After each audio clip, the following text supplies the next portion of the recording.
नमस्कार दोस्तों, मेरा नाम वर्षा पुरोहित है। आपका स्वागत है आपके अपने चैनल जज्बा संस्कृति में। 34वां अध्याय कार्तिक महात्मा।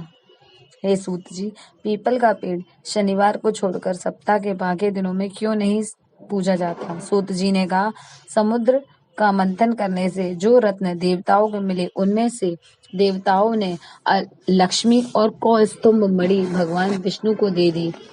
विष्णु भगवान जब श्री लक्ष्मी से विवाह करने के लिए तैयार हुए तो लक्ष्मी जी ने कहा, हे प्रभु, जब तक मेरी बड़ी बहन का ब्याह नहीं हो जाता, आप मुझ छोटी बहन से ब्याह कैसे कर सकते हैं? इसलिए आप पहले मेरी बड़ी बहन के अब विवाह करवा दीजिए, बाद में मुझसे विवाह कर लीजिए, क्योंकि ये प्राचीन नियम है। सूत जी बोले। लक्ष्मी जी के ऐसे वचन सुनकर भगवान विष्णु ने लक्ष्मी जी की बड़ी बहन का ब्याह उद्दालक ऋषि के साथ कर दिया।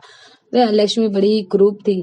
बड़ा मुख, चमकते हुए दांत, वृद्धा के समान शरीर, बड़े बड़े नेत्र और रूखे बाल। महर्षि उद्दालक भगवान विष्णु के आग्रह पर उससे ब्याह कर उसे वेद मंत्रों की ध्वनि से गुंजाते हुए अपने आश्रम में ले आए।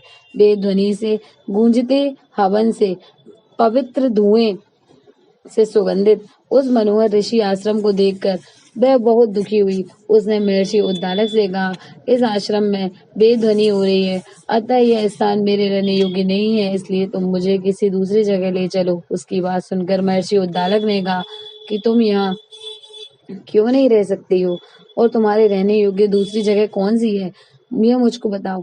लक्ष्मी ने कहा, जहाँ पर वेद की ध्वनि होती है, अतिथियों का सत्कार होता है, यज्ञ आदि होते हैं, उस स्थान पर मैं नहीं रह सकती।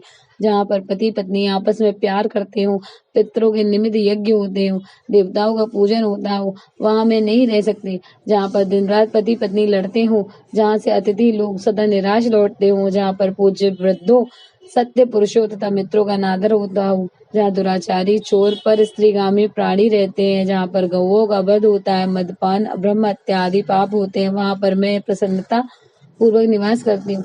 सूत जी ने कहा, इस प्रकार अलक्ष्मी के वचन सुनकर उद्दालक का मन मलिन हो गया। वह इस बात को सुनकर चुप रह गए। थोड़ी देर तक चुप रहने के बाद उन्होंने कहा कि अच्छा, तुम्हारे लिए ऐसा कौन सा स्थान खोजूं?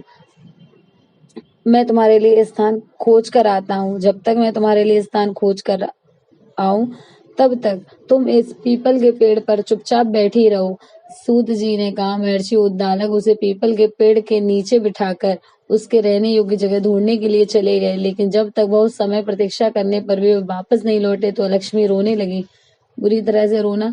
लक्ष्मी जी ने बैकुंठ से भी सुना तो वह व्याकुल हो गई। उन्होंने दुखी होकर भगवान विष्णु से कहा, हे प्रभु, मेरी बड़ी बहन अलक्ष्मी पति के त्याग देने से अत्यंत दुखी हो गई है। हे नाथ, यदि मैं आपकी प्रिय पत्नी हूँ तो आप उसे आश्वासन देने के लिए उसके पास चलिए। पत्नी की प्रार्थना सुनकर कृपा सिंधु भगवान लक्ष्मी जी को साथ लेकर उस पीपल के पास गए, जहाँ तक बैठी रो रही थी। जहाँ वह बैठी रो रही थी, उसको आश्वासन देते हुए भगवान विष्णु ने कहा, हे लक्ष्मी, इसी पीपल की जड़ में तुम सदा के लिए निवास करो, क्योंकि मेरे ही अंश से इसकी उत्पत्ति हुई है और इससे मेरा निवास रहता है। प्रतिवर्ष गृहस्थ लोग तुम्हारा पूजन करेंगे और उन्हीं के घर में तुम्हारी छोटी बहन निवास करेगी। स्त्रियों को विविध प्रकार के उपहारों से तुम्हारी पूजा करनी चाहिए। मनुष्यों को चाहिए कि वह पुष्प, धूप, दीप, गंध आदि से तुम्हारा पूजा करें, तभी लक्ष्मी जी उन पर प्रसन्न होगी। सूत जी ने कहा, भगवान श्री कृष्ण, सत्यभामा तथा पृथु और नारद का संवाद तुमको सुना दिया, जिसके सुनने से ही मनुष्य के सब पाप नष्ट हो जाते हैं और उसे वैकुंठ की प्राप्ति होती है। तुमको जो पूछना हो तुम पूछ सकते हो, मैं विस्तार से कहूँगा। सूत जी की बात सुनकर शौनकादि ऋषि महर्षि थोड़ी देर तक चित्त से वह बैठे रहे। बाद में श्री बद्री नारायण जी के दर्शन को चले गए। जो प्राणी इस कथा को कहता है, सुनता है, सुनाता है, वह संसार में सब सुखों को प्राप्त करता है।